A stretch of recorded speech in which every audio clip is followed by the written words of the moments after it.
Bonjour à toutes et à tous. Voilà, je vous fais cette petite vidéo suite à la polémique qui concerne ce défunt sans domicile fixe qui est décédé il y a plus d'un an et qui a été enterré au cimetière de Molenbeek sous un pseudonyme. Je suis au moment où je vous parle au cimetière de Molenbeek. Donc comme vous êtes très nombreux à m'avoir contacté pour essayer de comprendre ce qui se passe, en quelques secondes, je vais vous résumer la situation. Ce monsieur est décédé, Allah yarhamou, il y a plus d'un an. Il a été amené ici à la morgue du cimetière de Molenbeek. Une association qui s'appelle Dar al-Ward, que vous connaissez très bien, qui est dirigée par Najat Saadoun, a à plusieurs reprises essayé de joindre la commune pour leur donner l'identité de la personne afin qu'il puisse être rapatrié auprès de sa famille.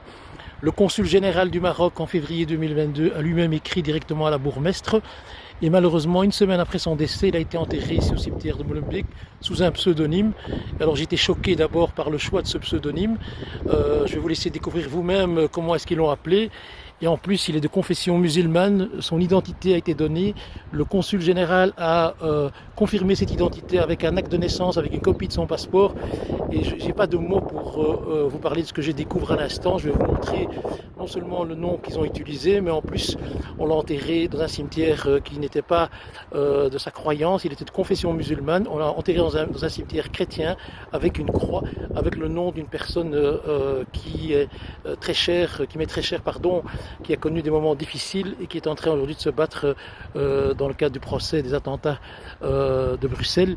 Et je suis vraiment choqué parce que je me dis que rien ne va plus dans cette commune, même les morts, on ne les respecte plus. J'ose espérer que le plus rapidement possible, des dispositions soient prises pour que ce défunt puisse être exhumé, être rapatrié auprès de sa famille au Maroc.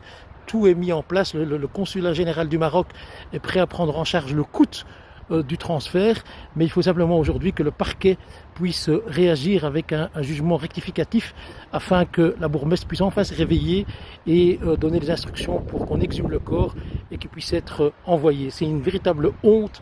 Je n'ai jamais vu ça en 20 ans de carrière politique. Je n'ai jamais vu un tel traitement qu'on fait à des défunts ici à Molenbeek. Voilà, je vous laisse. C'est vraiment choquant ce que je vais vous montrer.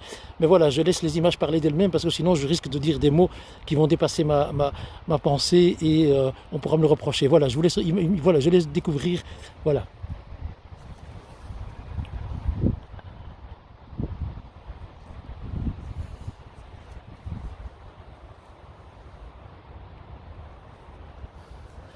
Voilà, je n'ajouterai pas plus que de dire, voyez, je suis un peu ému, excusez-moi, que de dire que la bourgmestre a été avertie il y a plus d'un an et malheureusement elle n'a une fois de plus rien fait. Et c'est vraiment dommage pour cette situation qui est déplorable et j'espère qu'elle ne se reproduira plus et qu'on réglera rapidement cette situation pour qu'enfin la famille au Maroc puisse enterrer dignement son défunt. Merci de votre écoute.